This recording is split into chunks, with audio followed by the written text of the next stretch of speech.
A cuarta edición do torneo en Cestarría xa quenta motores en Vilagarcía a pouco máis dunha semana para a súa celebración. Importante torneo cun cartel de élite ao que este ano se suma un internacional o Alba de Berlín. Desta idea que naceu da paixón polo baloncesto fai 4 anos, que xa leva pois máis de media CB pasando por Vilagarcía, polo pabellón do Fontecarmoa nos veranos, nos meses de setiembre. Este ano pois cun cartel pensamos que espectacular, non? Obradoiro, o Can Murcia, que fixo a mellor plantilla da súa historia, o Gran Canaria, que vai xogar este ano Euroliga entre os 16 mellores equipos de Europa, e o toque internacional co Alba de Berlín.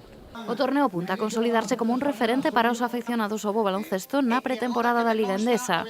Os partidos celebraránse nas instalacións municipais de Fontecarmoa. Pois vamos a empezar, o torneo vai empezar o venres, día 7 de setembro, coa primeira semifinal ás 7 da tarde entre Herbalife Gran Canaria e UCAM Murcia. De seguido xogarán ás 9:15 o Obradoiro, o Monbus Obradoiro contra o Alba Berlín, que é un poquinho o partido máis esperado, non? Por ver o Obradoiro contra un equipo estranxeiro por primeira vez. E despois, os sábados, se xogarán o terceiro e cuarto posto ás 6 da tarde, entre os dos que perden as semifinales, e a gran final para as 8:15 será.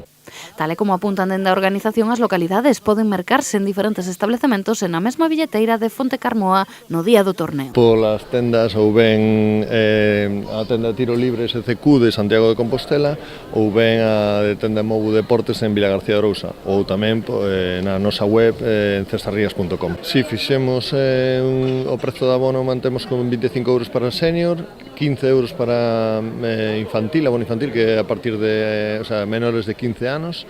Despois temos entradas de día que son a 15 euros senior e 10 euros infantil, precio de venta anticipada, non? Na taquilla serán xa o mesmo día, serán a 17 euros a entrada senior e 12 euros a entrada infantil. A xogadora de baloncesto local Sara Gómez foi elixida para exercer este ano de madriña do torneo nun acto no que houbo moita expectación e o que asistiron caras recoñecidas como o alcalde da vila ou a secretaria xeral para o deporte da Xunta de Galicia, entre outros.